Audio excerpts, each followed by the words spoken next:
ብርሃን እየመጣ ነው። እሱ የበላይ ሁለተኛ ማን ነው? መንግስት ክትትል እንዲያደርግ ክፍያ ያላቸው ነው። እኔ ተሳቅቄ ምክትሉ ይመራል። እኔ ጋር ብዚቱ እኔ ጋር የለም። መስራቾች የሆኑ ሰዎች 10 ናቸው። ቆንጆ ስማርትፎን ተገዝቶለታል። እሱ የኔም ስህተት ነው። ያጸድቃሉ። ከስራ የሚሰራው ሌላ ነው። በጣም አመሰግናለሁ።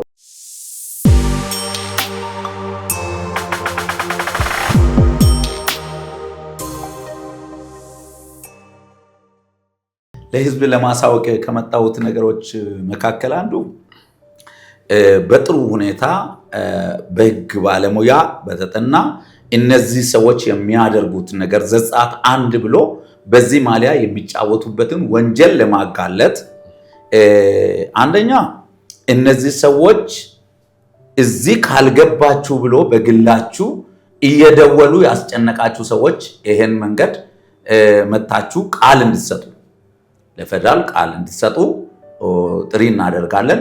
ሁለተኛ ደግሞ እዛም ተሸውዳችሁ የተበላችሁት ወገኖች ብሩ በዘጸአት ስም ስለተሸወዳችሁና ለዚህ የእናንተን ሀብት ለማስመለስ ነው ተብሎ ተጨማሪ ለቅሶ ላይ ስለገባችሁ የእናንተን ብርና የከፈላችሁትን ያደረጋችሁትን ደርሰኝ ይዛችሁ እዚህ ጋር ነውና እንድትጨመር እንድደረግ ቃላችሁንም እንድትሰጡ ይሁን። ምክንያቱም ትላንትና ሌላ ድርጅት መስርቶ ሌላ ቦታ ላይ የሚሆኑ ከሆነ ብለን ነው ዝም ያልነው። አሁን ግን በዚህ ማሊያ ይሄንን ህዝብ ነው እየበዘበዙ ያሉ፣ ይሄንን ድርጅት ነው ለማፍረስ ወጥኖ ያሉ።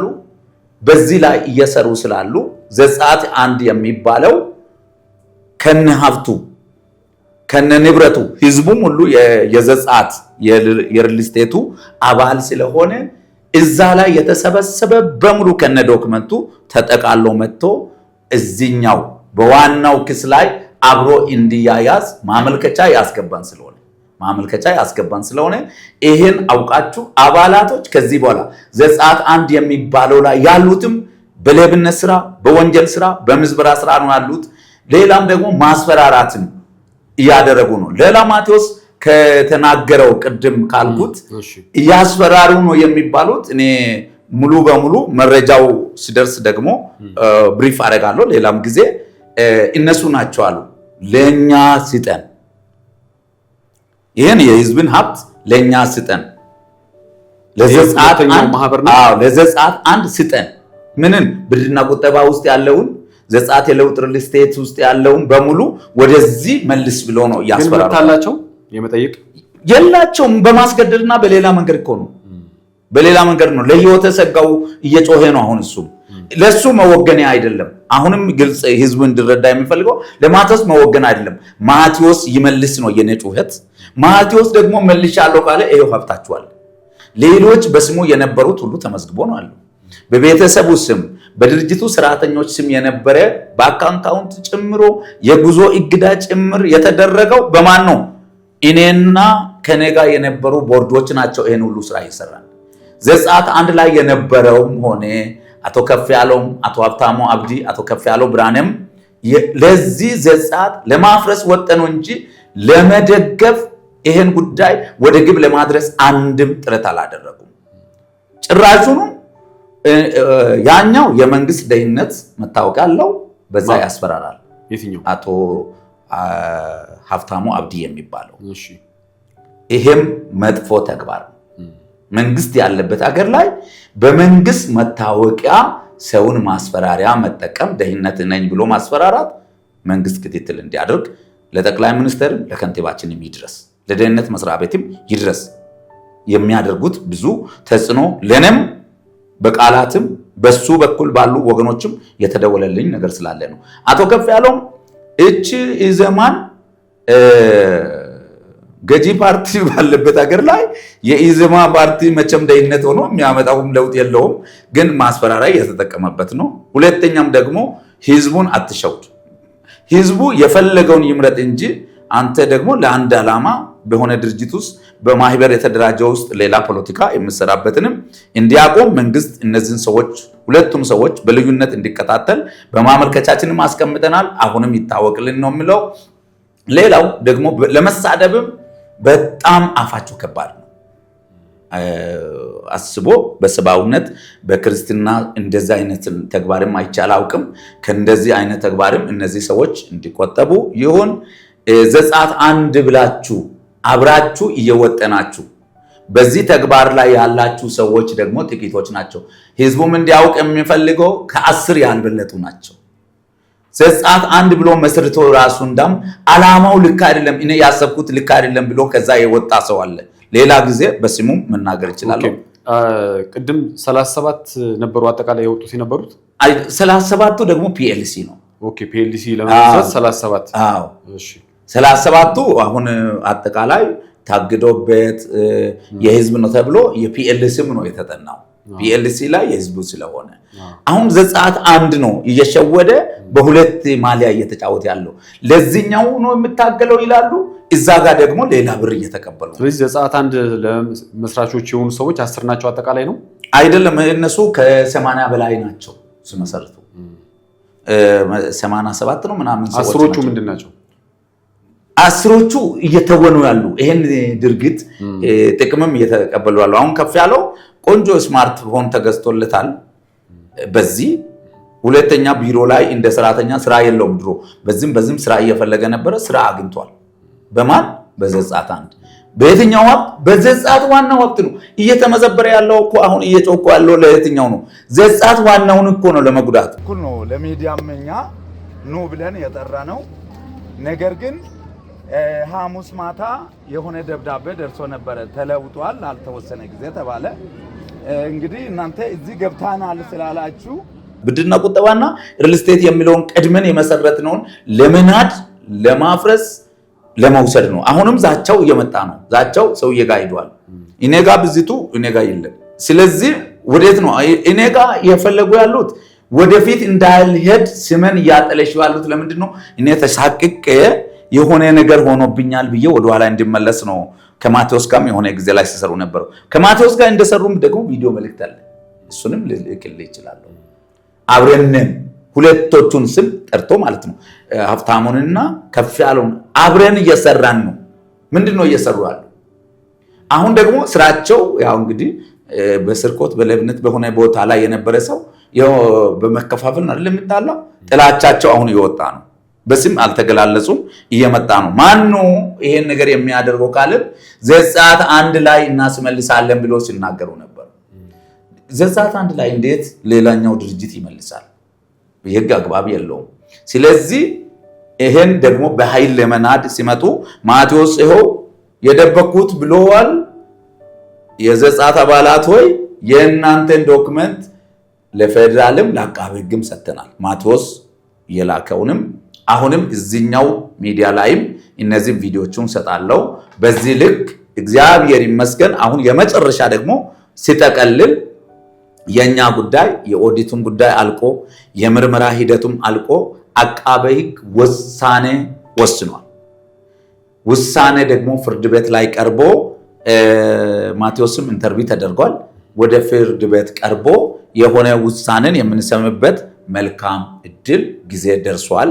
ስለዚህ ሁሉም ነገር መንግስት በጥሩ ሁኔታ ይዞ ወደፊት አድርሷል። እንደ ትላንትናው የምንቆየው አይደለም። ብዙ ነገሮች ተስተካክለዋል። ባለፈውም እግረኛ ሚዲያ ላይ ተናግሬ ከመጣሁ በኋላ ይሄ ነገር እግረኛ ሚዲያ ጋር የተደረገው እንደዚህ እግዚአብሔር ይባርኬ በጣም አመሰግናለሁ። ምክንያቱም የሚዲያ ህጎቹንም ብዙ ሚዲያዎች ተጠቅሜ ያውቃለሁ። ስትመጣ ያለህን ነገር ከጨረስክ በኋላ ለማወዛገብም ይሁን ለማደነጋገርም ይሁን መጠየቅ መፍትሄ ነው። ግን እንደገባሁ ነው ተቆልፎ እንዲበል እንዲጠይቅ ተብሎ ተዘጋጀ። ሁለተኛ ደግሞ እንደዚሁ ጠበብ ያለ ቦታ ላይ እኔን ካስቀመጡ በኋላ ነው ሁለቶቹ የመጡት። በጣም ከባድ ሪስክ ላይ ነበረ። በቃ ሁለት ነፍስ የለም አንድ ከሞትኩም በእጃቸው ካለው ብዬ ለመንግስት አካላትም የሆነች ቪዲዮን ሰርቼ ካስተላለፍ በኋላ ውጣ እንጠብቃለን እያሉ ነው። ያክል ፍራቻ በጣም ከባድ መጥፎ ነገር ነው። ምክንያቱም አንደኛ እየመጡ ናቸው። በዚህ ምላሽ ተዘጋጅ ይባላል። ዶክመንት ብሎ ይዞ የመጡት ዶክመንትን ቀድሞ ከኔ የተቀበሉት ነው። ከማይበሩ ከቴሌግራም ገጽ ነው አውርዶ ደግሞ የህዝብን ስም ይዞ የመጡት። አዲስ ነገር አለም አለ እኮ እዚህ እና ዶክመንት አመጣን፣ አዲስ ነገር አገኘን። አዲስ ነገር ምንም ያገኙት የለም። ፌዴራል ጋር አስገብተናል። ህዝቡ ደግሞ ለኦዲትም ሰጥቷል። ምንም የቀረ ነገር የለም። እነሱ የሆነ ነገር ያገኙና አዲስ አምጥተናል። አዲስ ቢያመጡ የታለ ለውጡ? ካልመሰከሩ እንደገና ጥቆማ ካልሰጡ ምኑ ላይ ነው ለህዝብ የሚታገሉ የሚለው እዛም በፊት ለፊታቸው ላይ ይሄ ምላሽ ተሰጥቶበታል። አሁን እግዚአብሔር ይመስገን በጣም በጣም የሚያደንቅ ትልቅ ኳሊቲ ነው አለው። ሌሎች ሚዲያዎችም እንደዚህ ነው ያደረጉት። ምክንያቱም ሰው በነፃነት ሀሳቡን ከገለጸ በኋላ መጠየቅ አለበት፣ ይጠየቃል። የነን ብቻ ደፍድፌ ልሂድ ማለት አይደለም። የህዝብ እውነት የ4000ን ጩኸት ይዤ መጥቼ እዛ ጋር በቃ ሲያብጠለጥሉ እግዚአብሔርና ያዝኩት እግዚአብሔር፣ ሁለተኛ ደግሞ የህዝቡና በእኔ ውስጥ ያለ እውነት ስለሆነ ተሸንፎ ነው የተመለሱ። ምክንያቱም እውነት ወጣ። ከዛ በኋላ እቺ የኔ በብሩ ዙሪያ ለምን ግለሰብ ጋር ገባ ምናምን፣ እሱ የኔም ስህተት ነው፣ የሰጪዎችም ስህተት ነው። በዚህ ውስጥ የተሳሳተው ጠበቆች አሉ፣ ከፍተኛ የመንግስት ባለስልጣናት አሉ፣ ዶክተሮች አሉ። እነዚህ ፒኤልሲ መሆኑን ሳያውቁ ነው ሲፈርሙ የከረሙት። ቦርድ ብቻ አይደለም ጥፋተኛ፣ ምክንያቱም እኛ የዚህ እውቀት ግራውንድም የለንም። ኋላ እንደም ቀድሞ ከነቁ ዶክተሮች ሳይነቁ እዚህ ውስጥ ያሉ የአመሰራረት የአደረጃጀት ህግ ያላቸው ሳይነቁ ቀድሞ የነቃና ይሄ ነገር መቆም አለበት ብዬ ከሀገር እንዳይወጣም ድርጅቱም ደግሞ በህይወት እንዲኖር እስከ ዛሬ ድረስ 3 ዓመት ተኩል በላይ ጊዜ የፈጀ እየታገልኩ ከተናገርኩት ሀብዬ ሶፎናስ ሚዲያ ላይ ነው የሶፊ ሾው ላይ ነው የቀረብነው ከቦርድ ጋር። ከዛች ሰዓት ጀምሮ እስከ ዛሬ ድረስ ቃልም ያውናት የምስክርነት ቃሎችም ያውናቸው። ለህዝቡ ብርሃን እየመጣ ነው። ከዚህ በኋላ እንደ ትላንትና የሚቆይ ጊዜ የለም። ሁሉ አልቋል። ስላለቀ ነው። ትላንትናም እነዚህ ኬዙን የያዙት የመንግስት አካላት ጋር አብሬ ያየሁት የደረስኩት የተወያየሁት ነገር ስላለ ነው። ጥሩ ስራ ሰርቷል። ውጤቱ ጥሩ ሆኖ እንደምንደሰት ተስፋ አለኝ። ሌላው ደግሞ ማቴዎስ ማመኑ ራሱ ትልቅ ነገር ነው። ሀገር የሚያወጣው ማን ነው? ከሀገር እንዲያወጣ የተደረገው ማን ነው? እነ ማቴዎስና አብሮ ግብረ አበሮቹ ኦኬ። እነ ማቴዎስ እሺ። አሁን ማቴዎስ አንድ የበላይ ኃላፊ ነው ሲኛርለው የእናንተ ማህበር። እሱ የበላይ ሁለተኛ ማን ነው? አቶ ሀብታሙ ተስፋዬ የሚባል የድርጅቱ ዋና ጸሐፊ በሙያ የተቀጠረ በደሞዝ እና እነሱ ጋር አብሮ የሰሩ ቢሮ ሰራተኞች ብዙዎች ናቸው። ፓስተር ማቴዎስ ክፍያ ያላቸው ነው እዛ ቦርድ ላይ ሲያገለግሉ? ሁሉ ነገር በእጁ ነው እንጂ ምን ክፍያ እንዳለ በሱ የሚመራው የክፍያ የሚሰራበት አገልግሎት ፍሪ ነው የሚያገለግለው። ለማህበሩን ለማደራጀት ለመምራት ነው በአገልግሎት በፍሪ ተቀምጠው። መጀመሪያ እኩል ይሄ ዘጸአት የሚለውን ስም በህዝብ መርጠን ካሉት ለምርጫ ከቀርቡ ስሞች ዘጸአት ብለን ካጸደቅን በኋላ እኩል ተመረጥን። እሱን ሰብሳቢ እንዲሆን ወይም የቦርዱ ሊቀመንበር እንዲሆን አደረግን። ከዛ በኋላ አብረን የተወሰነ ከሄድን በኋላ እንደዚህ አሁን ቪዲዮ ላይም እንደሚቀርበው ፒኤልሲ እንደሆነ ሳናውቅ ሪል ስቴት ነው የሚባለው። አሁንም የተለያዩ ታፕላዎች እዛ ውስጥ ልዩነት አላቸው አይደል? ሪል ስቴት ሆኗል። ከዛ ፒኤልሲም ደግሞ አሁን እኮ 3 ነገር እኮ ነው በክስ ላይ የቀረበው። ዘጸአት ብድርና ቁጠባ፣ ዘጸአት የለውጥ ሪል ስቴት አክሲዮን ማህበር፣ ዘጸአት የለውጥ ሪል ስቴት ኃላፊነቱ የተወሰነ የግል ማህበር። ምክንያቱም ዘጸአት የለውጥ አክሲዮን ማህበር መሆን የሚገባ ቃለ ጉባኤና የህዝብ ብር እያለ ነው ላልሆነ ዓላማ ኃላፊነቱ የተወሰነ። የግል ማን ነው? የግል ነው ለማን ነው? ለ37 አልኩ እኮ 37ቱ የግል ተብሎ በችሮታ ነው የተሰጠው እንጂ ህጋዊ እኛም አናውቅም። እነሱ ፍቃድ ሰጥቷቸዋል፣ አውጥተዋል። 37 አውጥቷል በስውር ስማቸው አለ እሱ ላይ ተመዝግቦ ፌደራል ልጅ ገብቷል። የነሱ ስም ዘጸአት ነው የሚለው እነሱም እንደ ዘጸአት የለውጥ ሪል ስቴት ኃላፊነቱ የተወሰነ ግል ማህበር 37ቱ ማለት እዛ ውስጥ ደግሞ የማያውቁ አሉ። እኔ ፒኤልሲ አይደለም ብሎ እየመሰከሩ አሉ። የፓስተር ማቴዎስ ምክትል ማን ነው? ኢታገኝ ትባላለች። ኦኬ። ምክትሏ ምንም የምታውቀው መረጃ የላትም ማለት የግል ሲሆን እሷ ማለችበት ነው ወይስ አታውቅም? አንድ ሰው ምክትል ከሆነ እኮ ፋይናሊ ዋናው ሰው በህመም በተለያዩ ምክንያቶች ከሀገር ቢወጣ ባይመቸው ምክትሉ ይመራል። አስተዳደሩ ግዴታ ነው።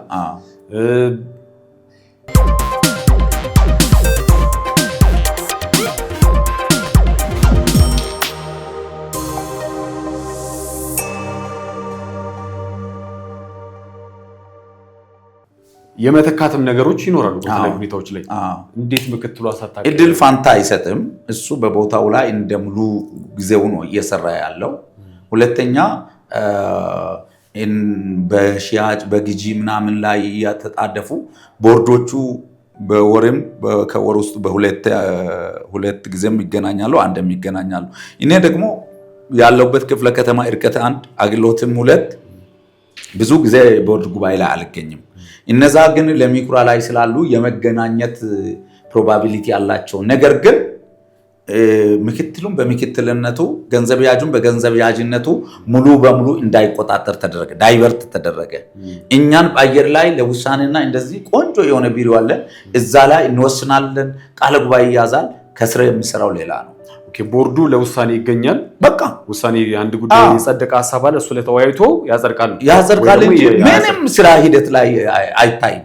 ደግሞ አንዳንዱን ደግሞ እንደዚህ በካሜራ ተወስዶ ሳይቱን ታያለ፣ የተገዛ ታያለ። ቦርዱ የተሰራ ነገር ሳይ ነው ያጸድቀው ወይስ የተሰራን በሚል ተስፋ እያየን ነው ከፈልን ይላሉ። አሁን ለነገሩ ከዛ ብሩ ወጣ አይደለ? ከዛ ብሩ የወጣው ይሄኛው መሬት ገዝተን ነው ይባላል። ሂደት አጥራለ። ከዛ በኋላ ዝም ላይ አለ አረንጓዴ ተተክላለ ያለው ነገር እየተንከባከብክ ነው። ከተገዙ መሬቱ ትክክል ያልሆነው የትኛው ነው ማለት ነው? በትክክል ያልሄደው 40/60 አካባቢ ያለና ኖህ ሪል ስቴት አጠገብ ያለው ምን ያክል ተከፍሎበት ምን ያክል ቀሪ ሆኗል? አንድ ቦታ ወደ 6 ሚሊዮን ተከፍሏል ይባላል። እኔ ዝርዝሩ ሙሉ በሙሉ ለኛ አይቀርብም። ስለዚህ እዛ ጋር የሚደረገው ሸፍጦችም ሊኖሩ ይችላሉ። በ10 ሚሊዮን የተገዛውን 20-30 ሚሊዮን ይባላል። እዛ ውስጥ ጉምጉምታ አለ።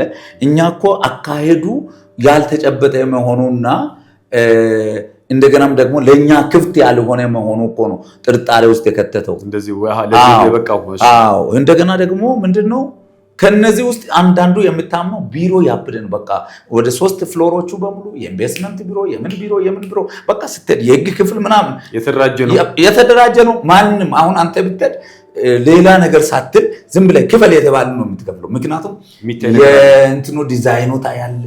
በቃ ነገሩ ሁሉ የተጠና ነው። አቶ ሀብታሙ ደግሞ በዚህ ባለሙያም ስለሆነ ለየትኛውም ነገር ይችልበታል፣ ያሳምናል። እኛንም የሚያሳምን ሀብታሙ ነው። ቦርዱንም እኛ ጋር ቀርቦ እንዲሰርተን እንዲህ ባለሙያ ነው ተብሏል። እኛም ደግሞ እናምናለን እንደ እግዚአብሔር በቃ እሱ ያሳምነናል። ማቴዎስ ደግሞ መግለጫ ይሰጠናል። ከዛ በኋላ አምነን ነው የምንወጣው። እኛ ብቻ አይደለም እኮ ህዝቡ እኮ ሃይ ብሎ ጥያቄ የጠየቀ የለም። ክፍል የተባለው ነው የሚከፍለው። ህዝቡ ይከፍላል ነው 1927 ሰው አይደል? የመጀመሪያ ነው አይደለም? ወደ 4000 ከዛም በላይ አልፏል እንጂ አደገ። ከዛ አደገ። ጥያቄ ግን በእናንተ በቦርዶቹ ላይ ህዝቡ ተማምኖ ነው ጥያቄ የማይጠይቀው? አዎ ስራውን ለምንድን ነው መሰለ ከዛ በኋላ ስራ ላይ ያለን መሰረት ድንጋይ ያስቀመጥን የእምነት አባቶች፣ አባገዳዎች እንደገና ደግሞ የአባት አርበኞች እዚህ ፎቶ ላይ አለ ታለ። እንደገናም ደግሞ ምንድነው የከንቲባ ተወካይ ከንቲባን ራሱ በክብር ጠርተ ነው እኔ መገኘት ስለማልችል ነው ብሎ የወከሉ ሰው አለ። የሷቸው ተወካይ ባሉበት የክፍለ ከተማ የለሚ ኩራ ክፍለ ከተማ ስራ አስፈጻሚ ባለበት ነው መሰረት ድንጋይ የተቀመጠው። አስብ ምን ትጠራጥራለህ? ይሄ ማለት መቼ ነው የሆነው ማለት ነው? 2014 መሰረት ድንጋይ ተቀመጠ። ከዛ ግንባታ ምናምን ከዛ ቁፋሮ የመሬት ምርመራ ምናምን ተደርጎ ከነ ማሽነሪ እዚሁ ላይ ታያለ። በቃ ቪዲዮ መጥቷል። ከዛ በኋላ ይሄ አንድ አለ ጣፎ አደባባይ ላይ የታጠረ ነው። ከፊት ለፊት የተወሰነ ሱቆች አሉበት እየተከራየ አሁንም ክራይ የሚበሉ አካል ማን እንደሆነ ባለው እንዴት አለው አይደል? እንዴ አስተዳደር አለው አይደል? ሀብታሙ ነው የሚቀበለው ይባላል። እንግዲህ አላውቅም። ዘጻት ብድርና ቁጠባ አለ። ከዛ ደግሞ ሪል ስቴት አለ። ሪል ስቴቱ ጋር መተን ነው እኮ ባንኩን አንቆጣጠርም። ሪል ስቴቱ ላይ ሂሳብ ወጪ ገቢውን አናውቅም። ማን ነው የሚቆጣጠረው? ማቴዎስ እና ኤልዳና የምትባልና አንድ ድጋፌ የሚባል ሰውዬ አላወቅንም። እነዚህ ሰዎች መሆኑ እኛ የምናውቀው ተጣሪ ናቸው ግን አይደለም። እነዚህ የድርጅቱ አባል ናቸው ተብሎ ነው ያሉ። ሌሎቹ ጋር ግን ስትመጣ ቀድሞ የነበሩ ገንዘብ ያዥ ማቲ ለሙ የሚባል ነበረ፣ ሌላ ማለት ነው። ሂሳብ ሹም ሰላማዊት ነበረች። ነገር ግን ከነሱም ቁጥጥር ከኛም ቁጥጥር ውጭ ሆኗል። ብሩን ሲገባም ሲወጣም አናውቅም። ያ ነው መጨረሻ ላይ መሰረት ድንጋይ አስቀምጠን ለምንድን ነው ያልሰራ ነው ስንል አላውቅም በቃ ዝም በሉ አለ። እሱን ጥል ላይ ያመጣው እንጂ በሰላሙ እንግዲህ ያጠርክ ቦታ ካለ መሰረት ድንጋይ ያስቀመጥ ከሆነ ስራ እየተሰራ ሪፖርት ከቀረበ ምኑ ጋር ነው የምትጠራጠረው? ይሄ ነው በቃ የተሸወደ ህዝቡም የተሸወደው በዚህ ነው። ሁለት ነገር አለ። አንደኛ የምታዩ የሚመስሉ ግን ፌክ ስራዎች አሉ አንተ የማታውቀው። ሁለተኛ ደግሞ ህዝቡም የማይረዳው ሌላው ደግሞ ምንድነው እዛ ጋር በሃይማኖት ስም እነን የሚያምን አለ። ማቴዎስን በጣም ነው ሲያምን የነበርኩ እንዲህ ይሆናል ብዬ አንድም አፍታ አልገመትኩም። ምክንያቱም ድርጅቱ እንዲህ ይሆናል የሚል በህልምም አስቤ አላውቅም። ስለዚህ ሆኖ ሲገኝ ምን ታደርጋለህ? ነገሮቹ ካንተ ቁጥጥር ውጪ ሲሆን ላንተ የነበረው ትላንትና የቦርድ ክብር ማጣት ሲጀምር እንሰባሰብ እንመካከር ሲባል እምቢ ማለት ሲጀምር ምንድነው ብለን ስናጠና መተዳደሪያ ደንቡ ተደብቆ ነው ያለው። ሂደን ስናየው የፒኤልሲ ሰዎቹን ስናይ ሌላ በቃ ድንብርብራችን ወጣ። በሽማግሌ ልንፈታ ሞከርን እምቢ አለ። ሃይማኖት መሪዎች ጋር መጣን እምቢ አለ። ለዚህ ነው ወደ ክስ የመጣ ነው ወደ ህግ አግባብ የገባው እንጂ አሁን የታሰበ ቅር የለም።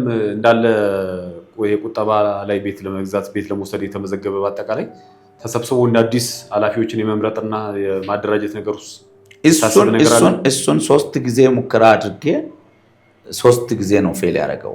አንደኛ በከንቲባ ቢሮ በኩል በሰላምና ጸጥታ አት ላይ ጥሪ አድርገን ህዝቡ ከተሰባስቦ መሪም እንዲመርጥ ውሳኔ እንዲሰጥ ብለን ያዘጋጀ ነው።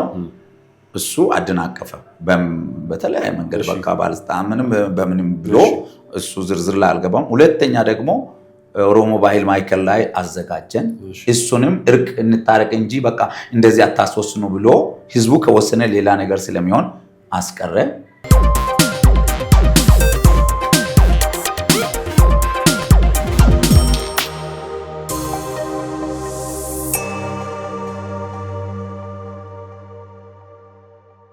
የጨዋታችን ላይ የኦሮሚያ ባህል ማዕከል የሚል ተነስቷል። ለዚህ ዛሬ ምንድን ነው?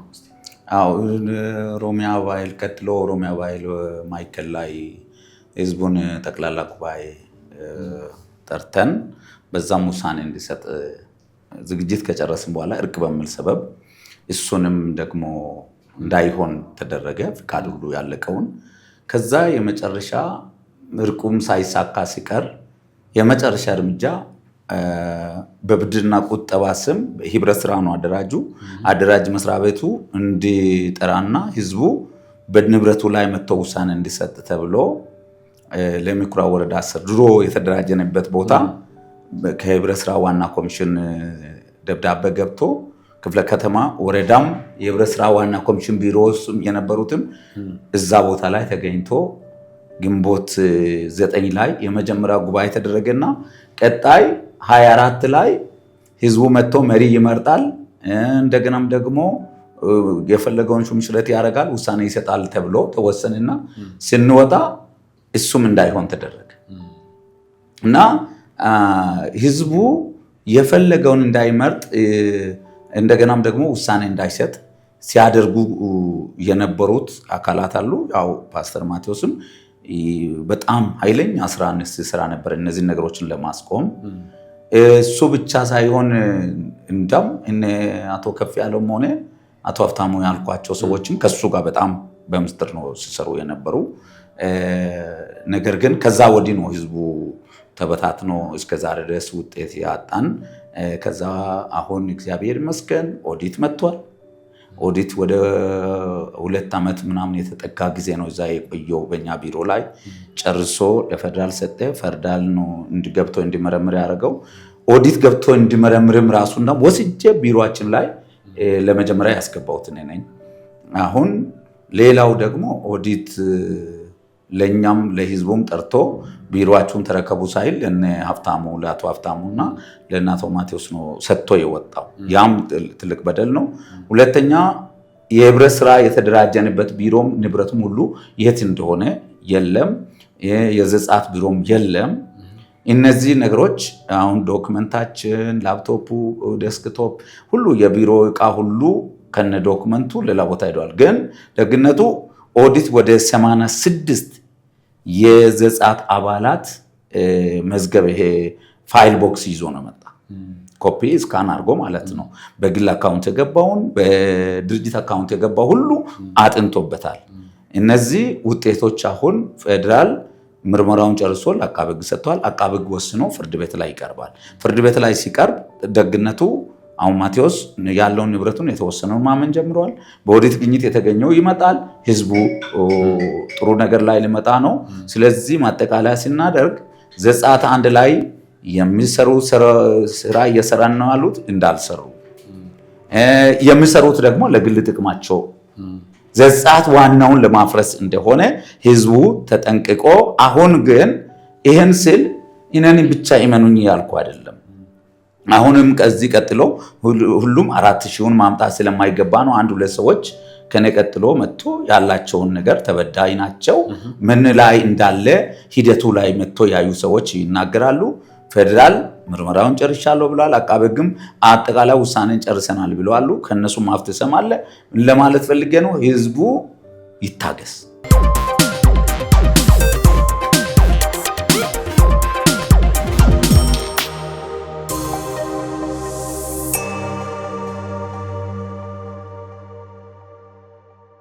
ከዚህ ዘጸአት የለውጥ ሪልስቴት ጋር በተገናኘ ሀሳብ እያንሸራሸረ ነበረ።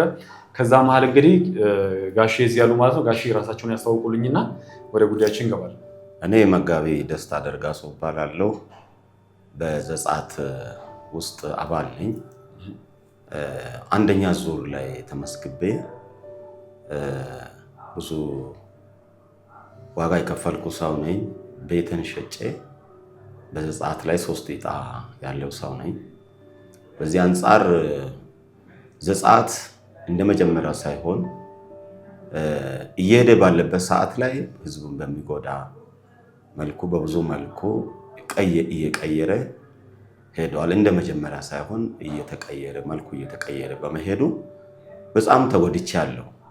ከቤተሰቦች ጋርም በመጣላት ገንዘቡ ልክ በዛም ባለው ጊዜ ላይ 3 ዓመት ላይ ተሰርቶ ይሰጣል የተባለው ቦታ ገንዘባችን ወይ ሳይሆን በገንዘብ ሳልሆን ወይ በቤት በመውሰድ በሚለው ሳይሆን ይህን ያክል ዓመት በመጎዳት ላይ ነው እስካሁን ድረስ ያለሁት። በዛም አንጻር ደግሞ እየተከፋፈለ ህዝቡ ተስፋ በመቁረጥ እኛ እናውቃለን እያሉ የሚወጡ ሰዎችም ነበሩ። በዚህ ሂደት ላይ ዘጸአት 1 ብሎ ራሱን አሳውቆ የወጡት ግሩፖች አሉ። እነኚህ ደግሞ ሰውን ምንም ማያውቁን ሰው የሚጎዳ ገንዘብን በመክፈል በመውሰድ ክፈሉ እኛ እናውቃለን በማለት ገንዘብ እያስከፈሉ 2 ሺህ ብር ካላመጣችሁ ከዚህ በኋላ ትሰረዛላችሁ ማለት ህዝቡ እየተጎዳ ባለበት ሁኔታ ላይ አለና፣ አሁን ግን በመንግስት ሂደት ላይ ጥሩ ይዘት ላይ መንግስት መረጃውን በማጠናከር ምርመራ ሂደቱን በመጨረስ መንግስት ጉዳዮቻችን ወደ ፍጻሜ እያደረሰ ባለበት ሁኔታ ነው ያለነው። አሁን ለህዝብ ማስተላለፈው መልእክት ቢኖር ምንድነው ህዝቡ በትክክለኛ ከጎን ማን ይቆማል የሚለውን አቋም ያለው ማን ነው የሚለውን በማወቅ ወደዚህ ወደኛ ጠጋ ብሎ በአንድነት በመሆን ኃይል በመሆን ወደዚህ ተቋም ወደኛ በጀመርነው ተቋም በመምጣት ይሄ ተቋም ደግሞ አሁን ይሄ ሚዲያም ራሱ በሚያስተላልፈው መልእክት ላይ መጥቶ ዘጸአት 1 ብሎ ራሱን ችሎ የወጣው አካል ህዝብን እየበዘበዘ ህዝቡን ተስፋ እያስቆረጠ ያለበት ሂደት ሁኔታ አለና በዚህ ሂደት ላይ ፈጠን ብሎ ወደ ፍጻሜ አንድ ሆነን ብንገሰግስ መልካም ነው እላለሁ። በጣም ነው የምናመሰግነው።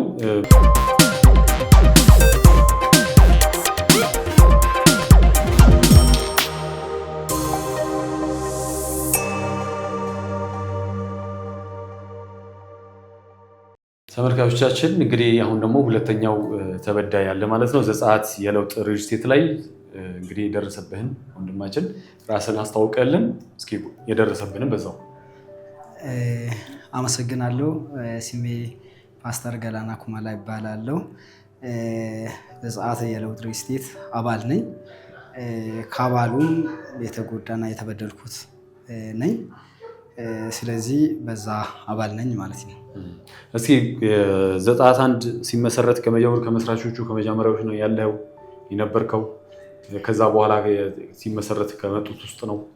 እኔ ሁለተኛ ዙር ላይ ነኝ። ሁለተኛ ዙር ላይ በጣም በመስታወቂያም ታዋቂ ሰዎችም የሃይማኖት አባቶችም መሰረት ድንጋይ ሲያስቀምጡ በቃ በዛ ገባን። ያለው ነገር ቁጠባ ጀመርን። ከመጀመሪያም መቆጠብ ጀመርን ማለት ነው። አንተ በግልህ የደረሰብህ ነገር አለ?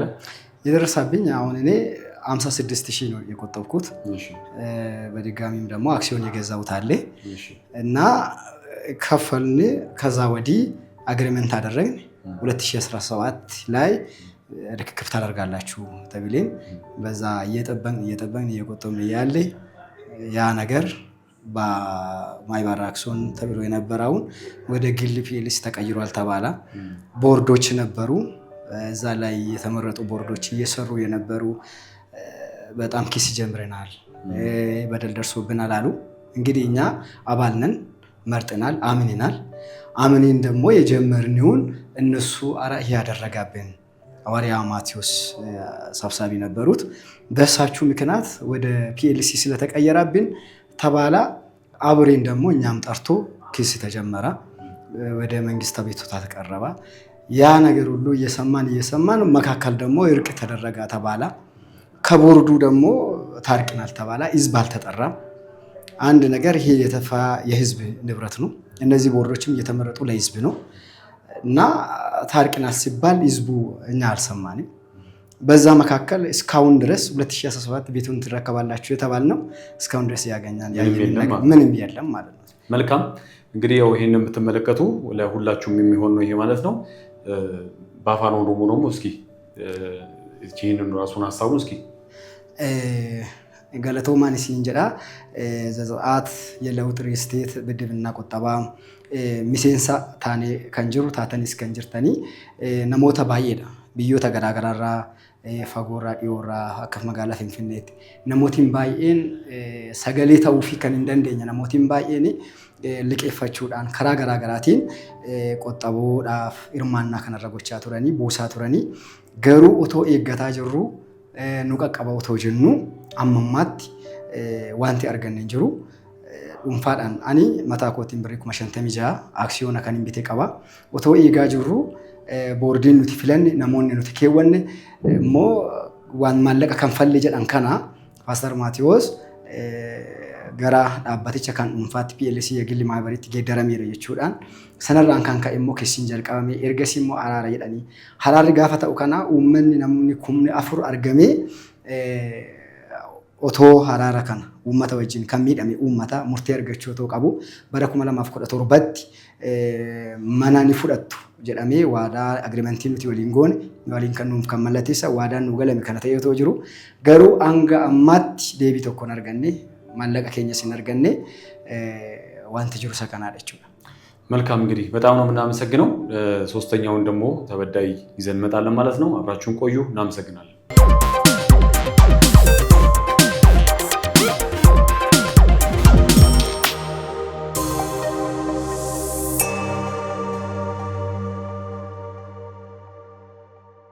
ቤተሰቦች እንግዲህ አሁን ደግሞ ከዘጸአት የለውጥ ሪልስቴት ሶስተኛው ተበዳይ እኛ ጋር ይገኛል ማለት ነው። እስኪ ወንድማችን ስምህን አስተዋውቀልንና የደረሰብህን ደግሞ በዛው። እሺ አመሰግናለሁኝ እድል ስላገኘሁኝ። እኔ ነቢይ ዳንኤል እባላለሁ። ነቢይ ዳንኤል እርሱሞ በዘጸአት የለውጥ ሪልስቴት ውስጥ አባል ነኝ። የመጀመሪያ ዙር አባል ነኝና መቆጠብ ያለብኝን ቆጥቤ ቤት ለማግኘት ነው የቆጠብኩትና ዘጸአት አሁን እየሄደ ያለበትና የዘጸአት አቋም ስላልገባን እንግዲህ በመንግስትም ዘንድ ብዙ አቤቱታዎችን እያቀረበን እንገኛለን በዚህ ሰዓትና ስለዚህ ቤት ከሚፈልጉ መካከል ከተበዳዮች መካከል አንዱ ነኝ። መልካም የመጀመሪያው ዙር ላይ እንግዲህ ቤት ከሚደርሳቸው ከመስራቾች መካከል አንደኛው አንተ ነህ ማለት ነው። ስለዚህ 1927 ሰዎች ውስጥ አንደኛው። መልካም መቼ ነበር ቤቱ ይሰጣቸዋል የተባላችሁት?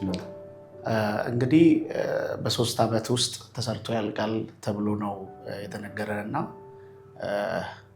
300,000 ቆጥበን ከዛ በኋላ ቤት እንደምናገኝና ቀሪውን በባንክ እንደምንከፍል ከባንክ ጋር ተያይዞ የኖራችሁበት እንድከፍሉ ማለት እንድከፍል ነው። መቼ ነበር ይሄ የተካሄደው? እናንተ መስራት የጀመራችሁት 2013 ከባቢ 2014 ላይ ደግሞ ውል ተዋዋለን።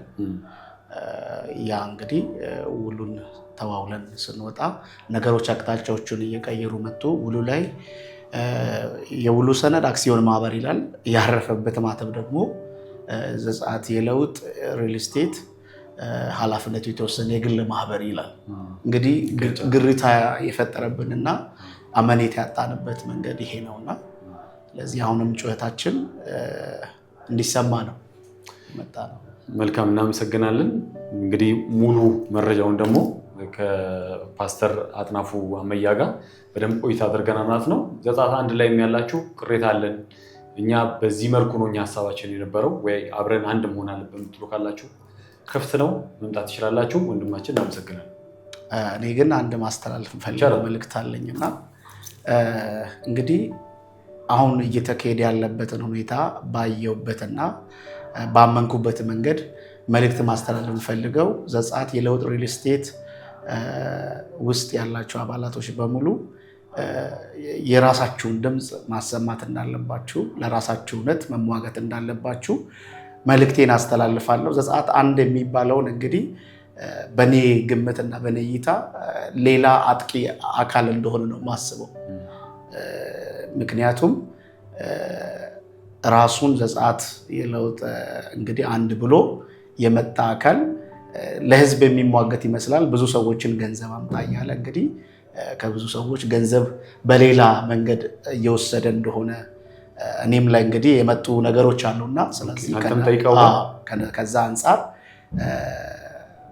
ዳግም እንግዲህ ዘዳግም አትበሉ ነው የሚለው። እንግዲህ ዘጸአት ብለዋል እነሱ ዘዳግም አትበሉ እንደገና አትበሉ። ስለዚህ ያለውን እውነት መንግስት ይዟል። ያንን እንግዲህ እኔም በአካል ከወገኖቼ ጋር እየተከታተልን ያለነው ጥሩ ምላሽ እንደምናገኝ ተስፋለን። እንግዲህ እግዚአብሔር መንግስትን ያቆመው ለህዝብ ነው ብለን እናስባለን። ከመንግስት የተሻለ ምላሽ እንግዲህ እንጠብቃለንና ሁላችሁም ድምጻችሁን አሰሙ መልእክቴ ነው። እናመሰግናለን እኛም ለሰጠን ነገር።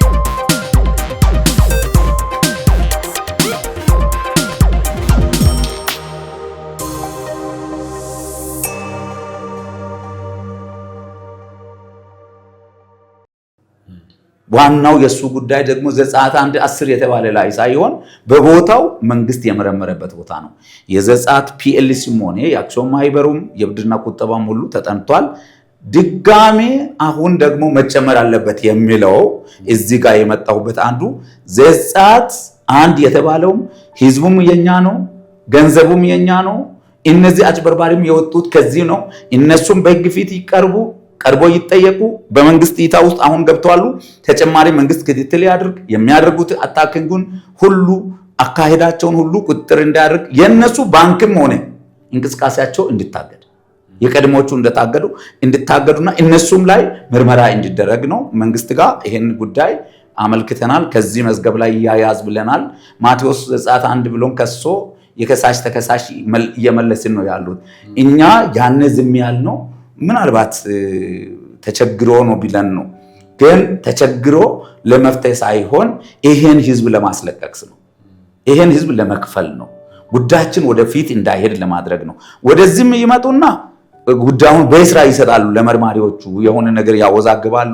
አቶ ከፍያለው ሰውን አንጋግቶ ደግሞ ያመጣና እንደዚህ ነው እያለ ደግሞ ፒኤልሲ መሆኑን አውቃለሁ እያለ ባለፈው ፌደራል ጋር ስለፈልፍ ነበር። እንደዛ አይነት አካሄዶችም መጥፎ ናቸው። አሁን ግን እንደው ከስተታቸው ታረመው ነገሩ ሁሉ አልቆ በህግ ፊት ወደዚያውን ህግ ስለያዘው ህግም ሊፈርድ ይችላል። ነገሩ ተስተካክሎ ወደ ዘጸአት የመጀመሪያው የለውጥ ሪል ስቴት አለ አይደል? ወደዛ ቢመጡ እናንተ የመቀበል እድል አለ? ህዝቡን እንቀበላለን። እነዚህን ጥፋት የሚያደርጉትና የህዝቡን ብር እየበሉ ነው የበሉት ጥፋተኞቹ ያው ወንጀል እነሱ ላይ ምርመራ ይደረግ። አንድ ቢበዙ 10 በላይ አይደሉም። እነሱ ላይ ምርመራ ይደረግ። ህዝቡ ግን ቢበላም ይምጣና የተበላውን ያሳይ። ምርመራ በእነሱ ላይ ይደረጋል። ማመልከቻ ገብተዋል። እንግዲህ መንግስት እይታውን እያደረገ ነው። ውሳኔ ላይ እየመጣ ነው። ውሳኔ ከተገኘ በኋላ ግን ህዝቡ አሁን የቆጠበው ገንዘብ አለ አይደል? የቤት ግንባታው ይጀምራል ነው ከዚህ በኋላ ግንባታም ይጀምራል። መሬት ተገኝቷል። እንደገናም ደግሞ ገንዘቡም ብዙ ቦታ ላይ በፓስተር ማቴዎስና በዘመዶቹ በወንድሙ በስራተኞቹ ስም የነበረው ከነ አካውንታቸው ነው የታገደው። ስለዚህ ብሩም ይመጣል። ስለዚህ አሁን ይህንን ፕሮግራም ለሚመለከቱ ገንዘባችሁ መክኖ አልቀረም፣ ተገኝቷል። በተለያዩ ሰዎች አካውንት የነበረ ታግዷል። ፍርድ ቤት ውሳኔ ሲሰጥ እነዛ ገንዘቦች ይመለሱና ቤታችሁ እንደ አዲስ ይሰራል። መሬቱም ቦታው ያለ ታገኛላችሁ። ተስፋ አላችሁ። በቃ ተስፋ አትሁኑ፣ አትጨነቁ። አሪፍ ነገር ስለሆነ እርስዎ በመጨረሻ የሆነች አንድ ሀሳብ ማጠቃለያ ሰጥተውን በዚሁ ብንሰናበት። አዎ ማጠቃለያ ሳደርግ በጣም ይሄን አሪፍ ሾውን በጣም አመሰግናለሁ። አስተባባሪ ወይም የዚህ አዘጋጅ አንተም እግዚአብሔር ይባርክ። ምክንያቱም እንደዚህ አይነት ነው ሚዲያ ላይ ሰው ሲቀርብ በሆነ ጫና ተደርጎ እንዲጠይቅ እንዲያስጨንቅ ተብሎ ጫና የሌለበት የህዝብ 4000 ሸክም ነው ብለህ ተረድተህ ሐሳብን እንዲያስጨርስ ሌሎቹንም እየጋበስክ መሆኑ በጣም አመሰግናለሁ። ይሄን አሪፍ ሾውን አመሰግናለሁ። ቀጥሎም ደግሞ ጥሩ ለውጥ ለህዝቡ ተስፋ እንደሚደርስ የትኛውም በክፉም በመጥፎም የተነሱ ሐሳቦች ሚዲያ ላይ ይውላሉ። በሚዲያ ላይ ያለውም ደግሞ ባለፈው በጭንቅና በታጠረ አጥር ውስጥ ሆኜ በጭንቅ ያወራሁትም ብዙ ኮሜንቶች እዛ ዩቲዩብ ላይ ገብተህ ሲታይ ስድቡ በኔ ላይ አይደለም የበዛው። እነዚህ ከነጋ ተቃራኒ የሆኑ ሰዎች የጻፉት እንደም ሰርች አድርገህ ሲታይ የነሱ ስም ነው እኔን የተሳደቡት እንጂ አዘጋጅ ሚዲያ አዘጋጁና እነዛን ሰዎችን ነው ሲሳደቡ የነበሩ። ኮሜንቱንም ገብቻ አይቻለሁ። አንተም ማየት ትችላለህ። በግል ከእግረኛው ሚዲያ ጋር ሰው ችግር አለ አይደለም? ቀድሞ እነሱ አላውቃም አዘጋጁ ጋር የሚተዋወቁት አላውቅም፣ ግን እንደምን የተፈጠረ ብዬ ነው። አይ ሚዲያ ለሁሉ እንደም ሲሳደቡ ነበር። በጣም የሚገርም ነገር ያችን ቆርጦ ነው ያወጣውና የሆነ ነገር ክፉ ይላፍም ተናግሮኝ ነበር። እንደዛ ይባልም ወንድሜ ብዬ እኔ እዛ ጋም ከሰዎቹም ጋር ዲቤት ሲያደርግ ከሱ ጋርም ሲያወራ በጨዋነት ነው የሚያወራው። አንድ መንፈሳዊ ሰው ደግሞ ስድብም የለውም ሌላ ነገርም የለውም። የሰውን ማንነት አታንቋሽም። በሃይማኖትም በተለያየ ነገር ላይ ጥላቻ ያለበት የሚዲያ አካላትም ሊኖር አይገባም። እንደዚህ አይነቱ ለሱም ምክር ከሆነ ምክር ይሆናል። ደግሞ ያንተ ጥሩ ውጤት የምታገኘው ምን መሰለ? ለሁሉም ህብረተሰብ የሚጠቅም አብዛኛውን ደግሞ ለብዙሃኑ የተባለች ውሸት እንዲሰማ አይደለም ሚዲያ የሚያስፈልገው፣ መንግስት እንዲደርስለት ህዝቡ ጋር እንዲደርስ ነው። ይሄ ነው መሆን ያለበት። በዚህ መንገድ በአቀራረብ ያለ ነገር ጥያቄም በሰፊው ስላወራን አመሰግናለሁ። ሌላው ህዝቡን የሚለው የመጨረሻ በቃ ተስፋ አለ፣ ዘጸአት ተስፋ አለ። ውጤቱ ወደ ፍርድ ቤት እየቀረበ ነው። እንደገና ይዞ የነበረው ቪዲዮዎቹም ነገሮቹም መረጃዎቹም በእጃችን ደርሷል። እኛ በጭንቅ ለፌደራል የሰጠነው አሁን ያን ደብቋል ሰውሯል ያለን ሰው ከሰጠ ቪዲዮ ካለ የሳይት ቪዲዮ አለ፣ የድምጽ መረጃዎች ሁሉ አሉ። እኛም ቦርድ ሆነን እዛ ጋር ስናሳጥር ስናስተላልፍ የነበረ መልእክቶች ሁሉ እግዚአብሔር ይመስገን ጊዜውን ጠብቆ አሁን መጥቷል። ከውሳኔ በፊት ተስፋ ጨብጠናል የሚል ነገር ነው ያለኝ። አባላቱ አትረበሹ። የጠፋውን ለማስመለስ ተብለን እየታገልን ሳለ እናንተ ከኪሳችሁ አታውጡ እባካችሁ። እስካሁን ድረስ 3 ዓመት ተኩል ሲኖር እኔ ብሩንም ስጡ አላልኩም። ኮፒ የሚያደርገው ለእናንተ ከኪሴ ነው። ዶክመንት የሚያዘጋጀው ከራሴ ነው።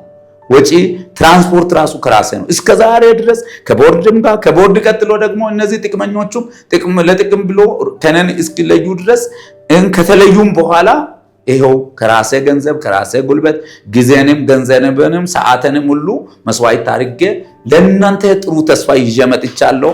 የእውነት አምላክ ለኛ ፊት ያምጥቷል። እንደሰታለን። አንድ ቀን የምንስቅበት እንደገና ጠቅላላ ጉባኤ ቀርቦ የራሱን ይመጥነኛል ያለውን ይበጀኛል ያለውን መሪን የምትመርጡበት ቀን አይቆይም። በቅርቡ እንገናኛለን። እግዚአብሔር ባርካቸው። እግዚአብሔር መልካሙን ደግሞ ያሰማልን። አመሰግናለሁ። ተባረኩ። እናመሰግናለን።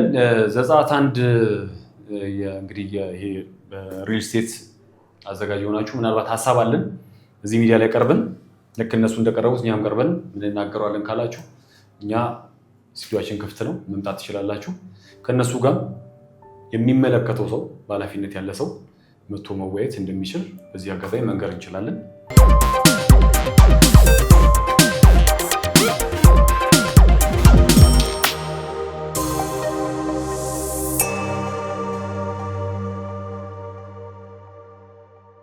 ቤተሰቦች እንግዲህ ፕሮግራማችንን የተከታተላችሁትን ይመስል ነበረ። ከፓስተር አጥናፉ አመያ ጋር እንዲሁም ደግሞ ተበዳይ የሆኑት 3 ሰዎች ተገኝተው እዚህ ሀሳባቸውን አካፍሏል ማለት ነው።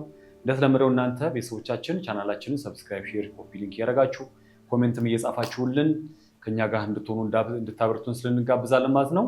እንደሚታወቀው ከታች በምናስቀምጠው ስልክ ቁጥር ደግሞ እዚህ መቅረብ ያለባችሁ እዚህ መቅረብ ቢኖርባቸው ብሎ የምታስቧቸውን እንግዶችም ሊሆን ይችላል ልዩ ተሰጥኦ ያላቸው ወጣቶችም ጭምር ወደዚህ ቀርበው ልዩ ተሰጥኦአቸውን እንዲያቀርቡ ወደ እናንተ እንድናቀርብላቸው ወይ ደግሞ ያላቸውን ተሰጥኦአቸውን እንዲያካፍሉ ስንል እንጋብዛለን ማለት ነው። ፕሮግራም በማዘጋጀት ፕሮግራም በመምራት አብሬያችሁ ቆይታ ያደረኩት እኔ ብሩክ ይበልጣል ገንዘ ነኝ። አመሰግናለሁ። አሪፍ ሾው። እንወዳችኋለን። ባባይ